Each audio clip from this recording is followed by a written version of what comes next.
All right, let's jump right into it. Welcome to this explainer. Today, we're unpacking a truly terrifying, incredibly layered mystery. We're talking about the phenomenon known as the Blackwood Mile. Now, if you've been following the bizarre disappearances and, frankly, the impossible geography surrounding this stretch of highway, you know exactly what we're talking about. I'm so excited to break this all down for you today because the mechanics of this mystery, they're absolutely fascinating. We're going to dissect exactly how this trap operates, piece by piece. We're actually skipping a traditional agenda today because I really want to hook you straight into the exact moment this nightmare becomes real. Just imagine hearing this. Ethan, I'm so cold. Please take me home.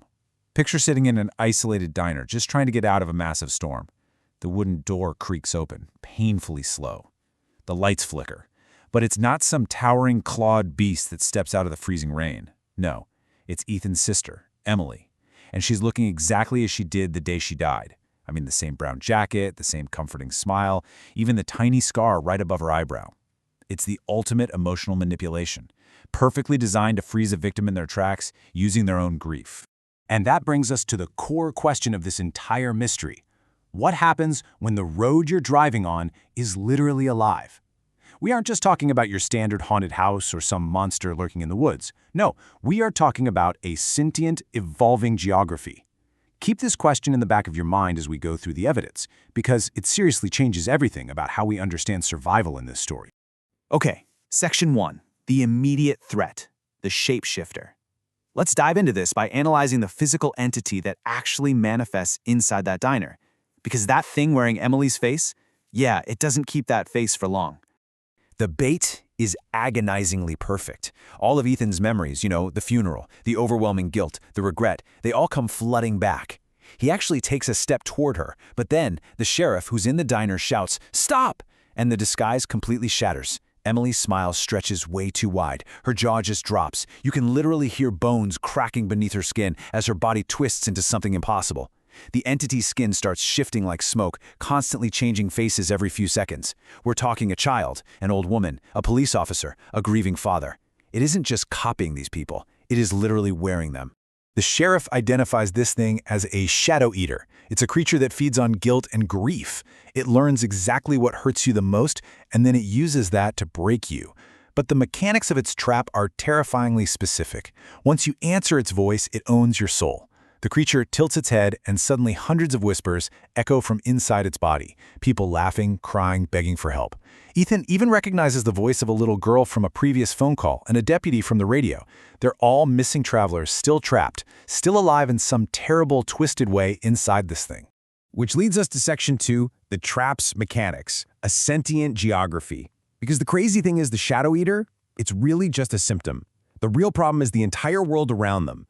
The mechanics of this trap are incredibly sophisticated. The sheriff pulls out this faded map hidden in the back of a scrapbook and reveals a completely mind-bending truth. Blackwood isn't a town. It never was. The Blackwood Mile itself is alive. It changes. It literally constructs whatever a desperate, weary traveler trusts when they're stuck in the middle of a storm. A gas station, a motel, the very diner Ethan and the sheriff are standing inside of.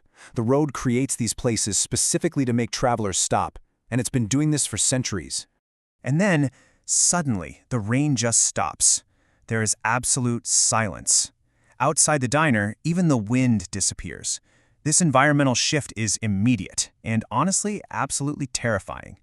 The sheriff turns pale, realizing the entity is no longer just trying to lure them. The environment itself has physically sealed them in. It's hunting. This forces Ethan and the sheriff to retreat, pulling open a trapdoor hidden beneath the diner's kitchen and descending into the pitch black below. All right. Section 3, the historical origin, the 1883 Pact. Down in this basement, we finally uncover the lore that explains how this whole nightmare began. Below the diner, they find an underground tunnel carved with these strange ancient symbols. Old lanterns are flickering, even though they have absolutely no fuel. And there are hundreds of hand-scratched names covering the stone walls, some dating back well over a century. And at the very end of this tunnel sits an enormous iron door, completely wrapped in thick chains. Behind it, you can hear something breathing, slow, heavy, ancient. This completely recontextualizes the threat. The sheriff reveals that the shape-shifting shadow eater upstairs, yeah, that's just a servant. The thing sleeping behind this iron door is the real monster. So here's what happened. In 1883, a group of miners broke through a cave beneath the mountain, thinking they'd struck silver, but instead they woke up this sleeping, ancient entity. It spoke to them, but without using words, offering them prosperity, gold, land, perfect harvests. But of course, there was a horrific catch. Every single generation, the town had to give it new souls. When the next generation of townspeople finally found the courage to refuse this horrific condition, the entity retaliated. The fire came, and everyone died. But the deal didn't end there. No, the burden of the offering simply shifted to the highway itself. Now, anyone who enters that road during a storm becomes the next offering. Suddenly, a deafening roar echoes through the tunnel. That huge iron door shakes violently. The chains start snapping, just one after another. The sheriff looks right at Ethan and tells him to run. And when Ethan asks what's going to happen to him, the sheriff delivers this absolute gut punch of a line. "I've already been dead for 40 years.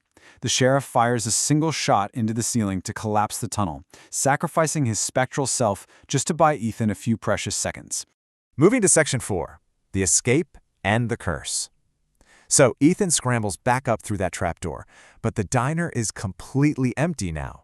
No customers, no sheriff, just thick, heavy dust, as if the building had been abandoned for decades. He sprints outside, jumps into his idling truck, slams his foot on the gas, and the entire illusory town simply vanishes in his rearview mirror. A state trooper eventually finds Ethan at sunrise. And the official police report, it reads, "Drivers suffered hallucinations due to exhaustion. Case closed." I mean, it's almost comical how easily we write off the impossible, right? Because the actual reality was that when investigators searched the exact area where Ethan had been, they found absolutely nothing. No town, no diner, no road signs, just dense, undisturbed forest. Ethan was found covered in mud and barefoot, completely unable to explain the supernatural reality he had just barely managed to escape.